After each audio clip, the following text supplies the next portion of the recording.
Welcome back. Today is a lower body day, which is a glute day, which as a bikini girl is pretty much near enough every single day I go into the gym. I am 14 weeks out from my first show. I'm so far out still to the point where I'm not trying to get in my head about it. So I'm not really paying attention to how many weeks out I am. I'm just trying to crack on with it, just get it done and just get each week done as I need to. So I'll take you along with me for this session. Like I said, glute dominant lower body day. So yeah, let's crack on with it. So I'm starting my session off with abduction, and I really like this machine. The only thing is, the pulley cable broke. They had it repaired. It works fine. The only thing is, when you go into the stretch, this is as far as you can get before it stacks. So this is that extra length that I could be getting in the stretch is being lost. So in order to increase my range of motion, I'm going to use ab mats. Is that what you call it? Ab mats? Crunch mats? Ab mats. I've got 2 of them. I'm going to put them at either side of my leg. You can use something like a yoga mat, for example, as well. Yoga pad, whatever they're called. Yoga block, that's the one. And that way, you can get full range of motion, not just going into the short, but going into the stretch as well. A bit awkward.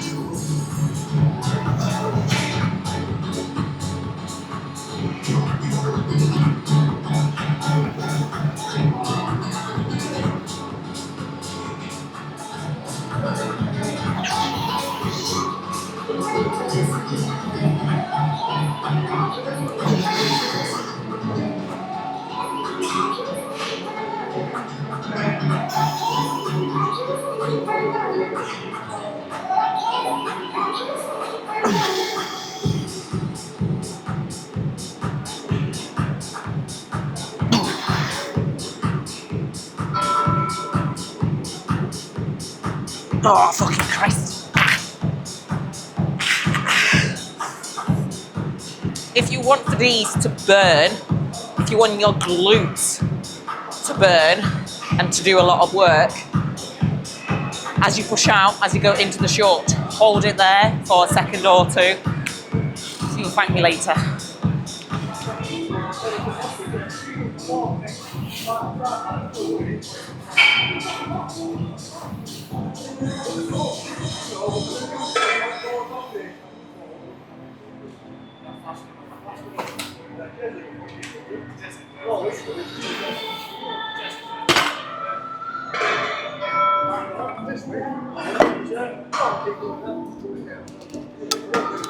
What I do with hip thrusts, I always place the bench against the powerlifting cage that we've got here, just so as I'm pushing against the bench with my back, I don't have to worry about it slipping, because I know it can feel a little bit unsafe, especially if you've got a good amount of load on the barbell. But placing some bumper plates or just plates on the back of the bench will work just as well. So if you find your bench is slipping slightly whilst you're doing hip thrusts, just place a plate also behind the bench and you'll be locked in for the whole movement. Second exercise in, not even done my first set, and I'm already sweating, already knackered. It's going to be an interesting session.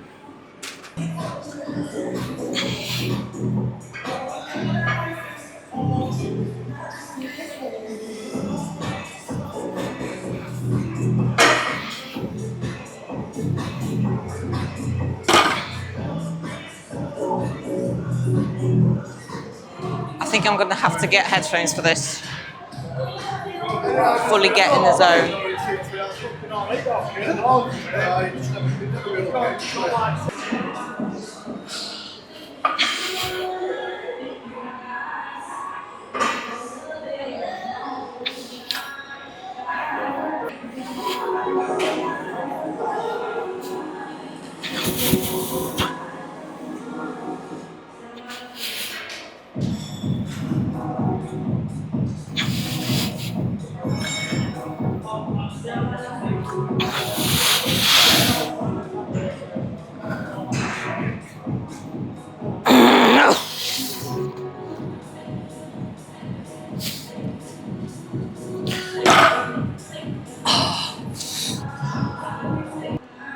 That took my soul. Oh God. I felt good. Pretty good. That was all right. My foot position was good. I found with hip thrusts, I used to not connect well with my glutes on the hip thrust. I'd walk away from a hip thrust or like a glute drive, always feeling my quads, and that was down to how I'd position my feet. So I'd either have them too close to my bum, and I'd get so much knee flexion, I would actually be working my quads quite a bit. And that feeling kind of overpowered whatever my glutes were doing. My glutes were still working, but it kind of overpowered it. And I'd walk away with my hamstrings not feeling great. That was because my feet would be too far away from me and my hamstrings would engage quite a bit. The key to working your glutes as much as you can in this movement, when you're right at the top, you want your knees to be in line with your ankles. You want a nice vertical straight line with your shins. You want your shins to stay literally 90 degrees to the floor. That way you'll be able to target your glutes as much as you can with this movement. You cannot isolate the glutes, but you can work them as much as you can. I always find hip thrusts, they're a hard movement, at least for me. And I find myself just absolutely spaced out. In order to get my head in the right zone, I need to put some music on and kind of block everything out. Otherwise, I just get distracted. If I do zone out, if I don't talk much, you know why.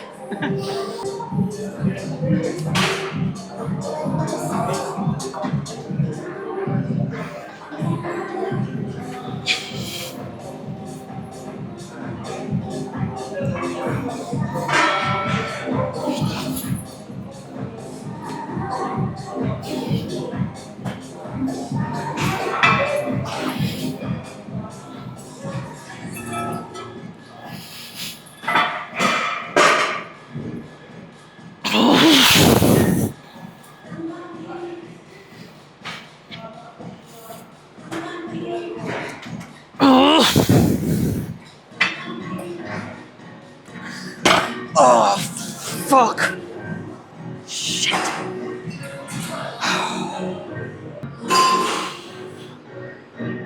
Fucking Jesus. That was nasty. In a good way.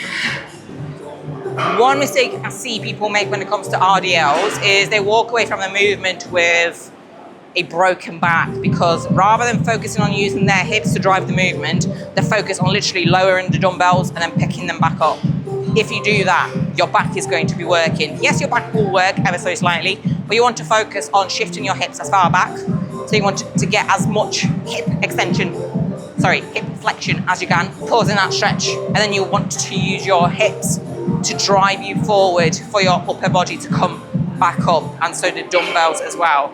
That way you're going to be working your back end and not end up with a pumped back. Plan to make it harder right up at the top, because with an RDL, if you think about it, is the hardest when you're at the bottom.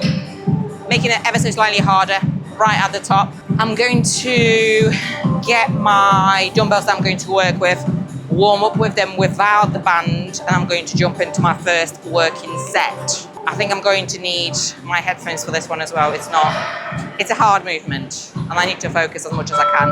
I'm going to put my hair up as well because it's sweating. Plus, hair getting in my face is not going to help with being able to concentrate if I feel like I can't see anything and just look like Samara from The Ring.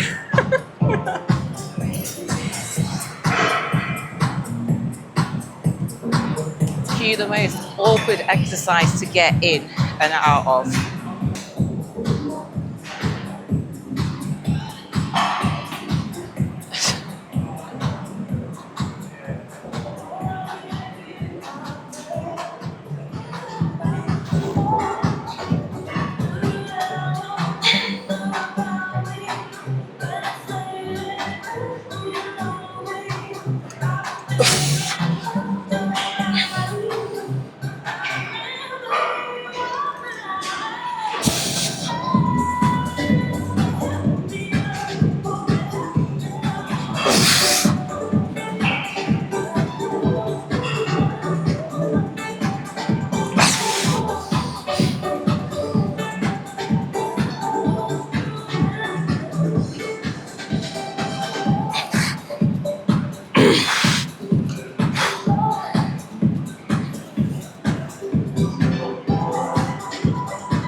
lost balance a little bit on the first rep. With RDLs, it's so important to put pressure through your whole foot. I like to think of my foot like a tripod. So think of a big toe, little toe, and your heel having to be in contact with the floor. Otherwise, it's so easy to tip over, especially if you are using a band that's literally pulling you back. So distribute your body weight evenly. Think tripod, and then hinge at the hip.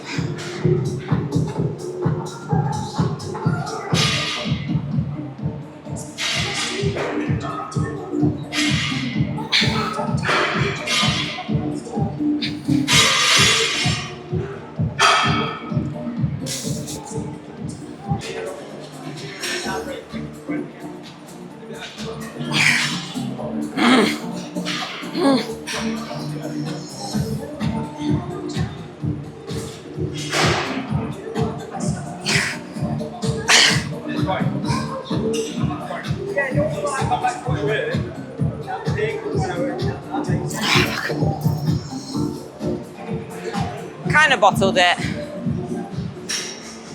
being completely honest.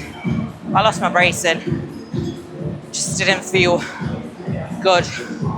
Stomach got loose, so you win some, you lose some. Not every set, rather, is going to be amazing. But what you do is you learn from it and apply whatever you do differently next time. Everyone's favorite exercise ever, walking lunges. I've got Kuba to thank for this one. In my training plan, I was given to do, I think 10 to 15 reps per leg for walking lunges. However, what I've been doing, I've been using the length of the carpet as a measure for how much I have done, because my stride is pretty consistent. So yeah, I just use a length of this carpet where I go up and then back to kind of measure how much I have done. 2 sets, better get cracking.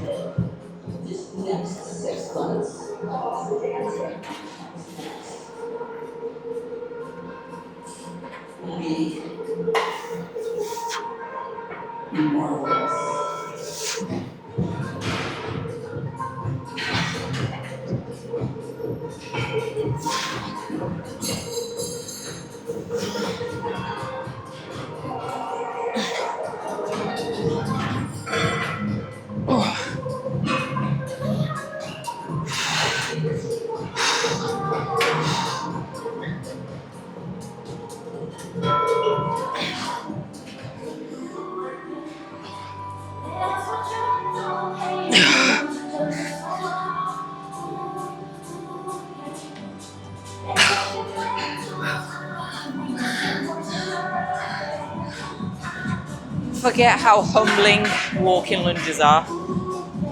Christ. Just 1 set of rear full elevated split squats, Bulgarian split squats if you want to call them. I find a great way to measure where to place your foot, especially if you want to have a glute dominant stance. So with a glute dominant stance, ideally you want to keep your shin nice and vertical, same as you do with a hip thrust, and with a glute dominant lunge that I was doing. So you want a slightly wider stance, and a great way to measure it is sit on the edge of the bench, straighten your foot out where your heel has landed, put your foot forward, place your back foot there, and you'll find that's pretty much a bang on position. You might need to tweak it ever so slightly, but that should be pretty much bang on in order for you to be able to keep your shin nice and vertical for this to be a little bit more of a glute biased exercise.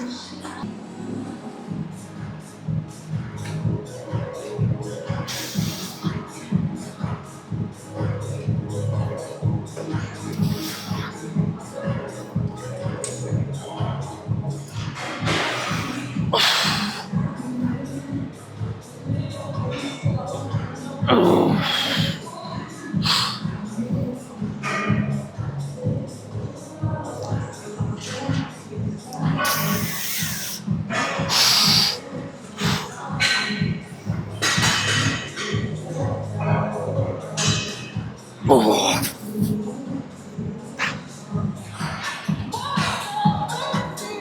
I've got a love-hate relationship with this exercise. I think hate because it's hard, but I'm getting better at it. I used to hate it because I was dog shit at Bulgarian split squats. But if you're bad at an exercise, that's a great excuse to get good at the exercise. It becomes very simple. You know what you need to do to improve. Since I started doing that, it quite quickly became my favourite. So love-hate, because at the end of the day, it's still hard.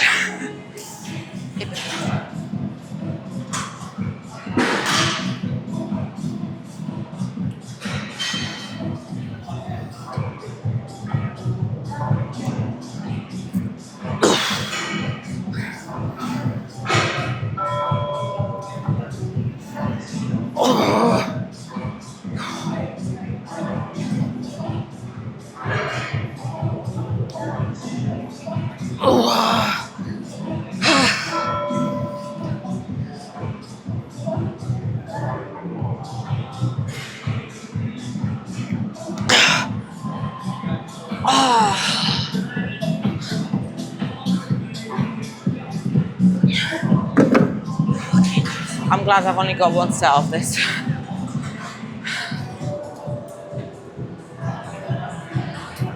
Moving on to glute med kickback. We're trying to work the glute medius, which is the top portion of your glute here. So essentially the shelf portion of your glute. In order to target it with a kickback, again, you can try and target it as much as you can with the setup. Rather than just kicking back behind you, I'm going to slightly angle myself to the stack so that my working side leg is essentially going at a slight angle to my hips. And that should help with being able to contract the glute medius and make it work.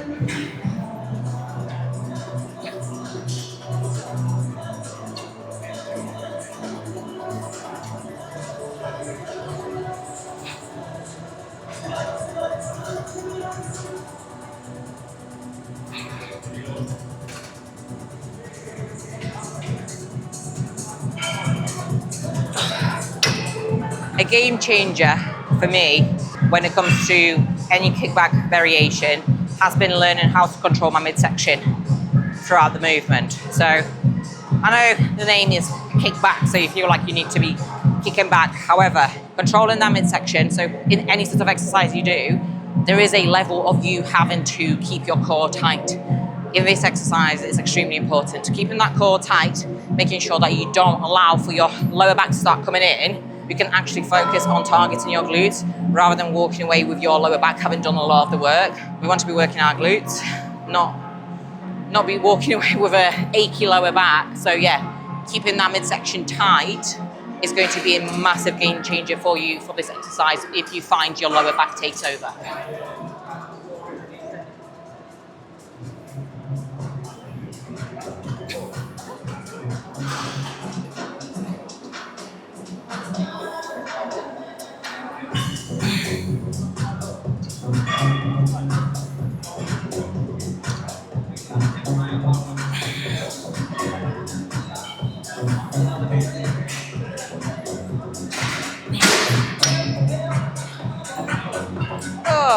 So, as I've mentioned, I'm around 14 weeks out, something like that. I've not competed for 3 years. By the time I step on stage, it would have been 3 years. So I'm definitely looking forward to it.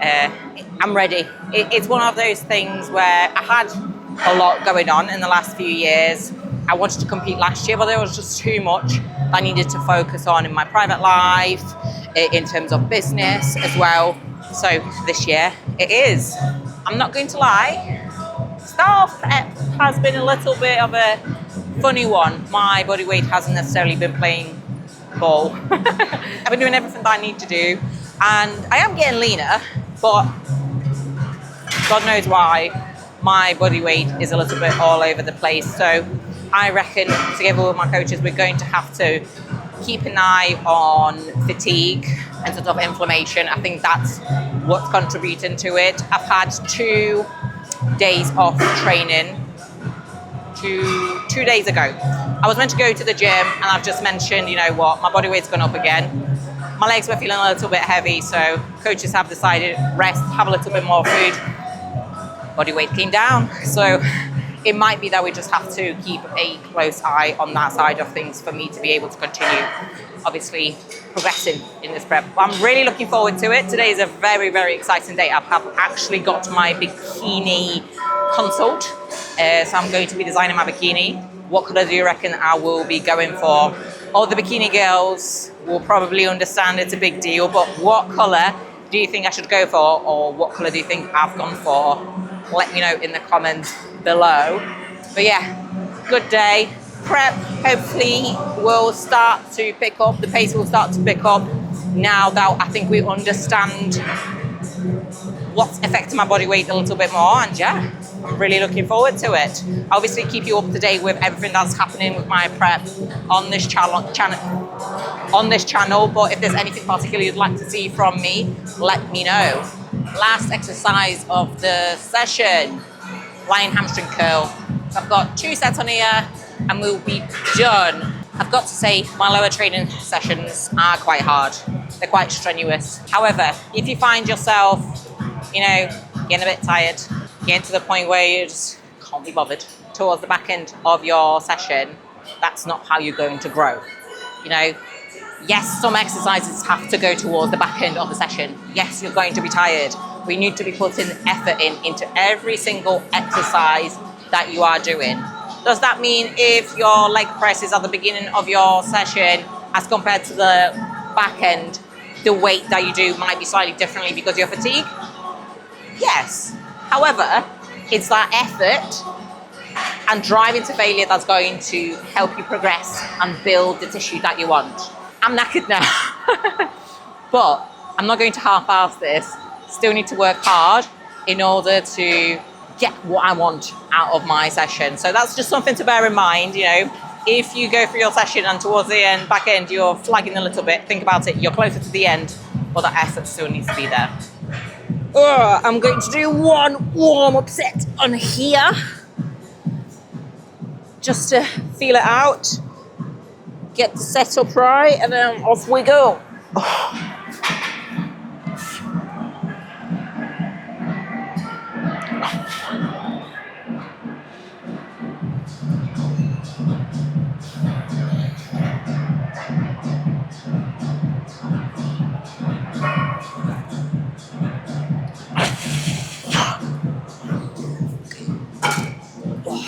Very important with a lying hamstring curl. Kind of goes hand in hand with kickbacks, keeping a tight midsection. So the mistake I see people make on here is they'll be curling up with the legs, and you'll notice that their hips are coming up off the pad as the legs are traveling towards their bum, and that way you actually lose tension off your hamstrings.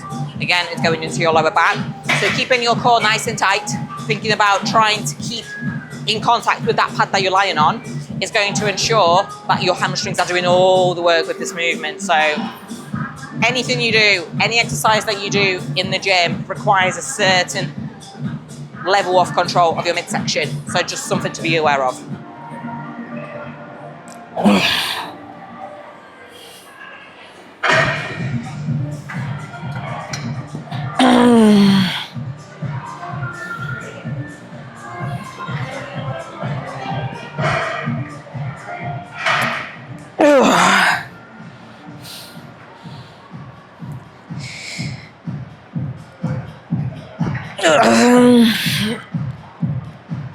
Yeah.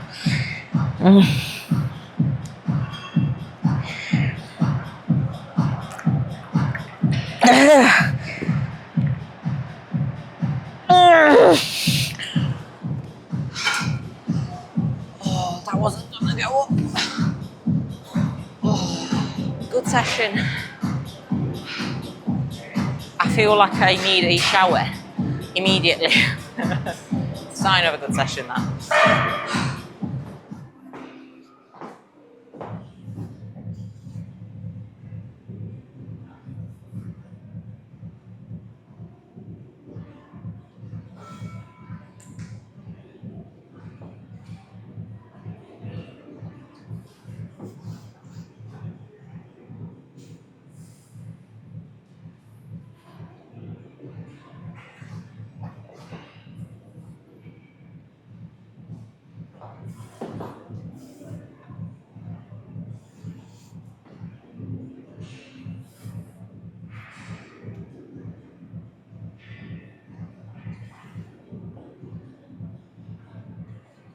that is my session done. Lower body session, 14 weeks out from my first show of the season, which will be a regional. I'm not sure what it's called. It's going to be a UK regional. Now, if you enjoyed this video, please like the video, share it with anyone who you think might find this interesting or useful with some of the tricks and tips that I've shared in terms of training, and most importantly, subscribe so I can continue to put out content and continue to document my prep. So I'll see you in the next one.